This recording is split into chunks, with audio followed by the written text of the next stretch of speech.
As Ian Curtis from Joy Division would say, this is the way. Step inside to the Pluto Masterclass conducted by someone who probably has a little too much Pluto to be walking on the face of this earth. Um, I made a video before. Here's another one. My name's David. I do evolutionary, psychological, esoteric, archetypal, all the soul ground stuff. uh,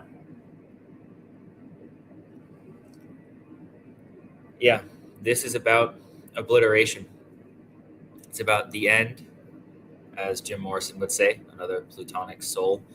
The end of the dance and the realm we enter into on our journey down and in. Uh, I'll just keep quoting because it's funny and it helps. As Dante would say, at the gates of hell, abandon all hope, ye who enter here. So people who are touched by Pluto, um, by Scorpio, by the eighth house, are people who are encountering death in life. And what I mean by death in life is death in life in a shamanic, esoteric, or mystical sense, an alchemical sense, of undergoing the purgation of the self.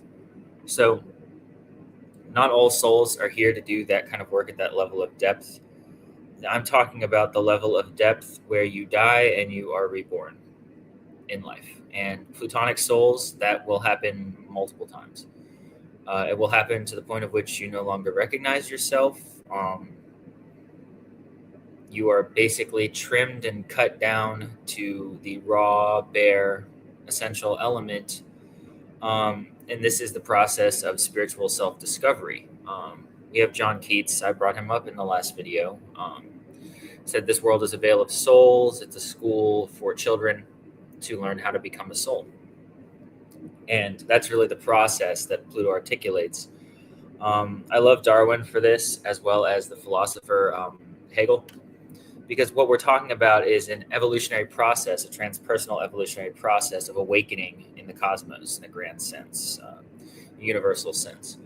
And what this entails is the rising of consciousness through forms being articulated genetically from the birth of the universe to the 21st century, and the process of these forms of consciousness achieving sentience through the body.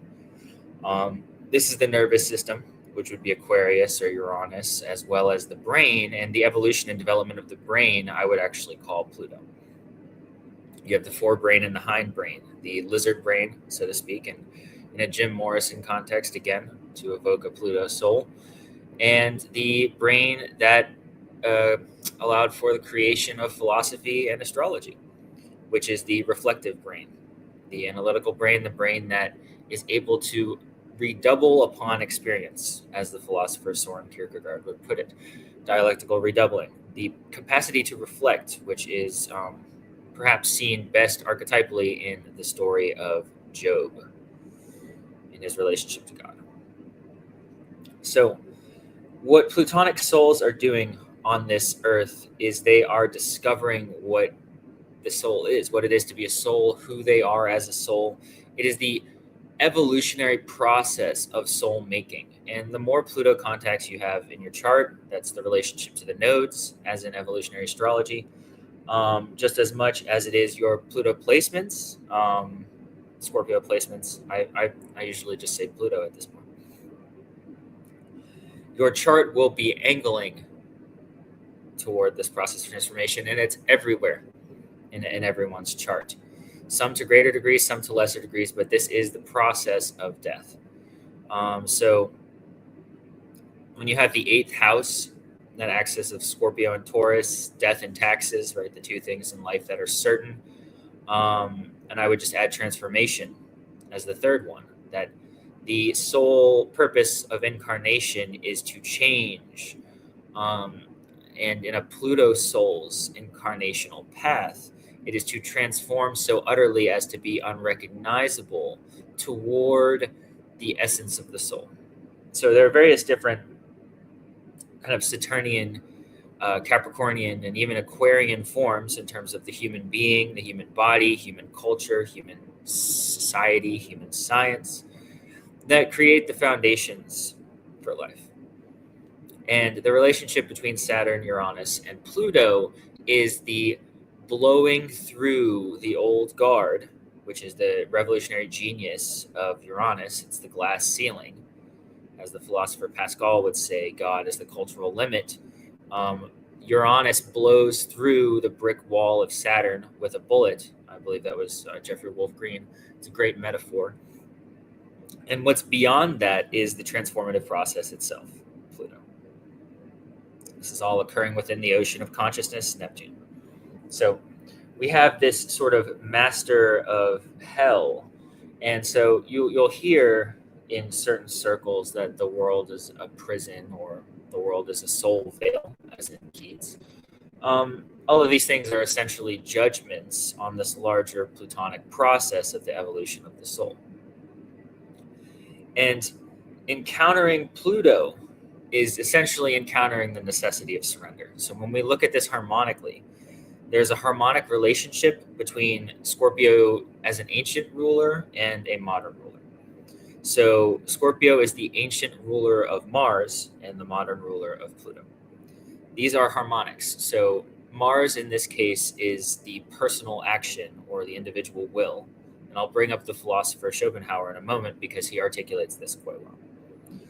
The individual will is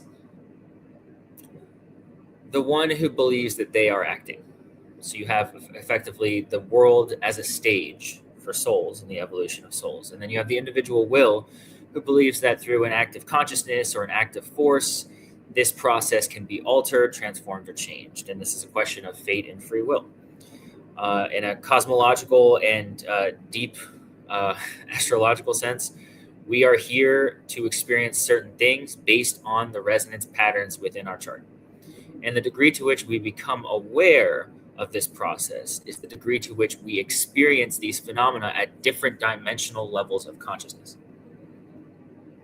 So Pluto is many different things. Death and transformation manifest in many different ways in one person's life, and Pluto contacts will instigate death and transformation in an individual's life. So when I'm saying death, I'm not simply talking about physical death. I'm talking about spiritual death. I'm talking about mental death. I'm talking about knowledge death. Because what death does is it clears the way for the soil to grow something new. And this is the Pluto path. So when someone has an extreme amount of these Pluto contacts, they're going to come up against over and over and over again the perceived limits of the individual in the self, the religion, the culture, the civilization, knowledge, being. Pluto will press you up against the infinite, the abyss, the void, or you could say the daemon in an ancient Greek sense. And it will reveal to you the relationship between Mars and Pluto. And I said I was going to talk about Schopenhauer, so I will. The philosopher Arthur Schopenhauer discusses this quite well in the idea. Let's see if I can sum it up in a casual way. The idea that there is essentially a divine will, and he studied ancient Hindu mythology and understood the concept of Brahman and Atman, the idea of the one or the universal mind in relationship to the individual who really is the animal, maybe the subject, maybe the philosopher, the one who wills in light of the divine will. And there's really only one path, and this is mimicked and mirrored in Christian theology, although it's subliminal for most, is that Lucifer or Satan, being the fallen angel, is the individual will in light of the divine will. So the question is, there really is no rebellion against the divine will. I mean, these are forces of incredible magnitude, incredible power. I mean, an individual human being up against Saturn or Pluto or Jupiter or the sun, right?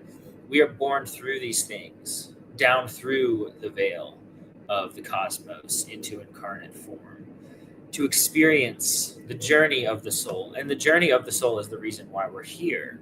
Rebellion against the journey of the soul, let's say for human law or human resources or power, these are all the side of Pluto, which people will call the shadow side. I'll simply call it disobedience, which is pointless.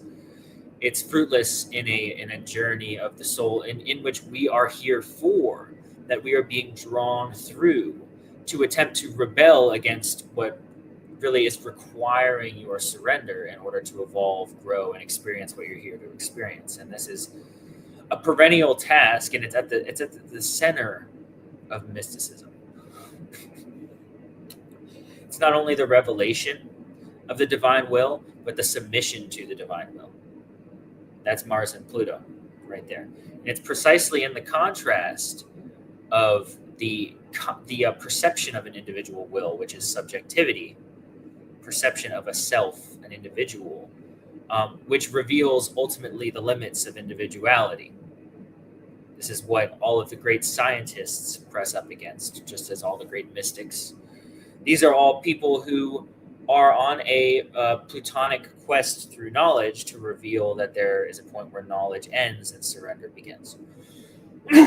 So this is what is at the root of Pluto, and Pluto will just destroy. It has no qualms with destruction and defeat, death, dying. These are the realities of Pluto. And the psychologist Ernest Becker, in the latter part of the 20th century, wrote a great book called The Denial of Death, which could really just be called The Denial of Pluto. And he, in this book, he theorizes that everything in human existence, in human culture and civilization, is based around denying the existence of death, or denying the existence of Pluto, which is transformation, which is also the transformative power of the divine will. And it's a powerful book because what you understand in modern society and modern culture is that you have essentially an entire ecosystem, which you could just call world civilization, which is in the process, the active process of attempting to deny the presence of this divine force of transformation beyond the outer limit of human consciousness and knowledge, which is acting in and upon the soul's journey through space and time. It is the reason for incarnation. And this hypermaterialism is the root and foundation of modern society. This is what we've lost in the death, the forced death of our indigenous rituals and our connection with the cosmos, a denial or evacuation of the sacred, as I've called it. And this is effectively irrelevant to Pluto, right? Because Pluto will manifest. The underworld will reveal itself in this evacuated and vapid modern complex of superficial desires and meanings and conquests, etc. This is the inevitability, which is essentially the soul tax, to put it in a historical Russian term, which we all come to pay. And there is no path forward other than submission to the divine will. This is what the soul, when it sufficiently evolves to a mystical state, understands quite clearly. There is no rebellion. I mean, what a rebellion will do is it will just set back into a greater manifold Pluto manifestation, which is going to just press you right back into the journey and experience of the incarnate soul, what the soul came here to do. And it's brutal. I think most people have experienced at least one Pluto act, many. And these Pluto acts are catastrophic, destructive, calamitous on any level, physical, mental, spiritual, relational, whatever they may be. Because these revelations are the divine law of the journey of the soul, which is pressing us back into our path. You can think of this in terms of the Odyssey in Homer and the attempt of Odysseus to journey back to Penelope in Ithaca. Pluto is the force behind the entire story.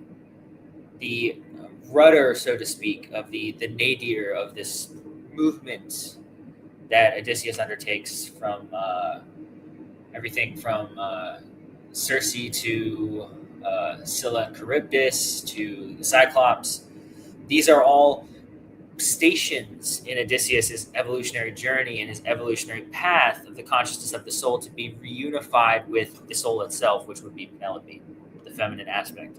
So when you look at the underworld journeys of human history, whether that's Inanna or Orpheus or Persephone, I almost said Penelope again, they're so similar. These are all the same. They are journeys downward into the abyss, into the void, into hell, into the inferno, the realm of Pluto or Hades, to retrieve the essential, as Inanna is stripped down to meet on a post, as Orpheus attempts to retrieve Eurydice.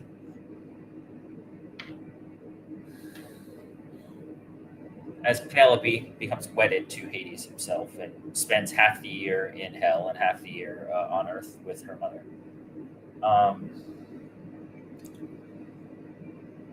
These are all journeys down into the essence. And the soul, this is where Pluto and Scorpio are in such intimate relationship to Cancer and Pisces. Pisces is the universal, the Neptunian waters in which souls are born. I'll use the Keats quote again. Here lies one whose name was written in water. Souls are names written in water in this worldly stage or worldly theater of life that we all participate in and are on the journey together with it. Unto the point of transformation where we enter into relationship with the unknown, which is the fear of death. So you have that element, the Piscean element, which is the water grand trine, the second point, and the third point being Cancer, which is the fourth house, which is the essential, the foundational, the home. Where is the deepest, innermost home? It is the blue soul. It is the soul of the self within the incarnate form, which we become aware of through the process of stripping away of the mortal veils. The veil of the skin, the self, the identity, the cultural and civilizational and religious presumptions, into a direct encounter, and that's of violence. This is what's so important about Pluto, Scorpio, and violence, which is the connection to the ancient rulership of Mars. Pluto's stripping away harmonically with Mars, and when you watch a Pluto-Mars cycle, you are watching the process of a violence being done to the perceived apparatus of the self to reveal the essential innermost self. And this is the journey of the prophet, perhaps is the best word. There's a certain point where the individual is so thoroughly evacuated that they become essentially a bone flute or an empty vessel through which the voice of the divine speaks, which is, again, the union of the divine and the individual will. This journey of Pluto, especially when you see Pluto contacts, extreme Pluto contacts in the chart, I have seen several times. One of my favorite and least favorite ugly aspects is Saturn-Pluto opposition, particularly if the nodes are involved. Because what you're looking at is a continual being broken open of the foundations and the structures, the borders and the boundaries of the perceived individual self. You are looking at someone who time and time again is being destroyed by life. And with extreme Pluto contacts, my entire chart is north of Pluto. You have someone who's just being plunged into the abyss. So when you see Pluto fourth house, you're looking at a superficial level, obviously family dynamics, especially in early childhood, because again, we're looking at this dimensionally. Fourth house, the highest, most superficial level would be the home, the family, right? But then you take the fourth house and you draw it down to its archetypal elemental form. That is the intergenerational genetic ancestry, not only of the individual, but of the human species itself, then of all life on Earth, and then, of course, the foundations of consciousness as described by the Hindu mystics, whether that's Brahman or Atman or Vishvarupa, which is the total manifestation of the body of God, active at all times, which is interestingly, return to Pluto, the divine will. So you have a Pluto moon, which is a moon-Pluto conjunction. I would also include an opposition because I think it's new moon, full moon relationship there. Um, which is someone whose emotional body is so deeply tied into this process of death and transformation, which is also a Scorpio moon, that they are drawn into this field unconsciously without even being conscious of it. That'll also be archetypal relationship to the mother, whether you want to call that Kali, the divine mother, which has both murderous and kind aspects, of course. Personal life mother. These will all be archetypal dynamics which will be alive in that soul, very powerfully so. And the relationship between Moon and Pluto, which is Cancer and Scorpio, is an essential relationship because it will be the way in which the soul experiences this process of stripping, death and rebirth. So for someone, let's say, with a Scorpio Moon and Scorpio Pluto, will be fundamentally aligned with this process of transformation. So you have an entire generation which was born in Scorpio Pluto, but then we'll also have moon cycles which will periodically align with a moon Pluto conjunction, even within sign, right? So not explicit conjunction, but sign-based conjunction, that will experience and are experiencing a significant soul transformation in this life, which is being felt in a way that is encouraging that pathway. That could very easily become very narcissistic, or no, well, not narcissistic, very gothic, very what's my word for it? Nihilistic. Yeah, gothic, nihilistic, because you're just dying all the time, and you're feeling it so viscerally, but your soul path and your emotional body are in many ways aligning. And so there we'd have to look at nodal contacts as well, and obviously any other planetary aspects to that relationship. So this hell realm of Pluto, is there anything else I want to say? The macabre, the grotesque, these are all formations of consciousness which we see in modernity arriving, I would say, most prominently actually with the figure of Percy Shelley in the early 1800s, but really escalating towards the discovery of Pluto, which is the 1930s. I would say it's very interesting to look at the discovery of planets, right? When these planets are found astronomically, there was historical awareness, I believe, of Pluto by several different esoteric philosophers far before Pluto was discovered. And of course, Pluto was active archetypally in philosophy for a very long time. But it began to achieve consciousness towards the point of discovery. And of course, when Pluto is discovered, we have Nazi Germany, World War II, Superman, in the American cultural context, which is the fulfillment of Nietzsche's Übermensch in pop culture, which I think is fascinating. It's pretty funny. We're looking at power, wealth and power. So obviously the term plutocracy is relevant, but at the deepest level, what Pluto is its wealth of the soul. And so you'll often find the most powerful souls in the most seemingly destitute conditions. So you have the story of Diogenes and Alexander the Great, where Diogenes is living in a wine barrel. And Alexander the Great comes to his town, and he introduces himself because he knows Diogenes is such a philosopher of renown and great wisdom. And Diogenes just simply says, "Stand out of my sun. Get out of my sunlight," because he's living in a wine barrel. And Alexander the Great walks away and says, "If I were not Alexander, I would like to be Diogenes." You'd probably just rather be Diogenes, because Alexander the Great's power dies in an Indian wilderness for nothing. I mean, all of the worldly goods of the great emperor and conqueror, right? And this is what Diogenes explicitly and implicitly understands, as well as such thinkers as the philosopher Heraclitus. So it's really interesting to discuss Pluto and power because you can look at pre-Socratic philosophy and juxtapose it with the history of conquerors and emperors and understand that there are levels and dimensions to Pluto, which is the awareness of wealth and power and creation. And the surrender to the divine will, which ultimately creates the philosopher, mystic, poet, so to speak. People who climb the world's ladder, right? The plutocratic ladder of worldly wares and woes. These are the people who are on the Pluto journey to dissolution. They are souls that are in the evolutionary process of realizing that this world holds nothing for them. That all that they see is an illusion unto the revelation of this divine force of creation and transformation, which is the soul veil.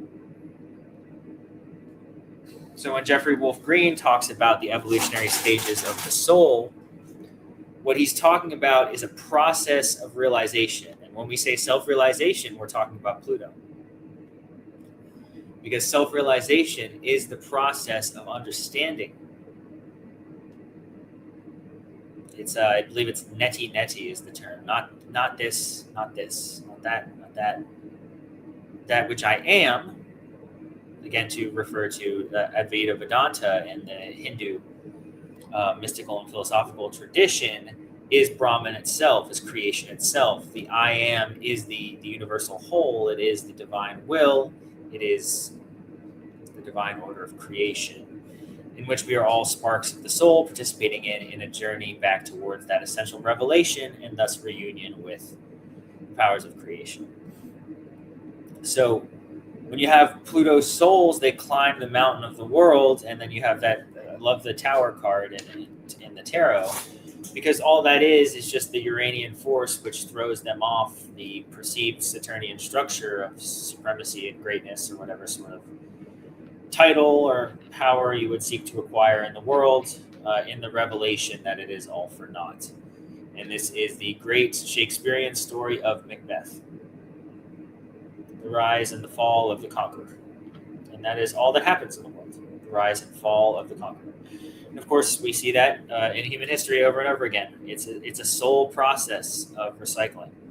Souls climb the ladder, they fall from the ladder, and somewhere in that destitution in an abyss, they grow a spiritual consciousness of the divine will. Again, Mars-Pluto archetypal relationship. The one who fights and competes and battles for supremacy, only to realize the divine. And this is, again, I'll say it again, the mystical path. It is the path of the transformation of the soul when the world becomes the veil. This action is perceived. It is the Pluto behind the Mars mask of perceived free will. And that behind it all along was the great monster, the beast, or the demon, or the divine will. You could rail against that, or you could submit to it. And the submission to the divine will actually reveals the path that the soul wishes to travel, which is ultimately the path of revelation, which we are all here for. So, yeah, there you go. Get the thunder and lightning coming in, which is perfect. Creates like a grimoire atmosphere. Pluto people, Moon in particular, in a personal sense, Pluto placements, nodes. You're here for a transformation. It's what your soul desires at the deepest, innermost level. And you find that transformation is truth. And in that blessing, you allow yourself to be changed in alignment with the divine will.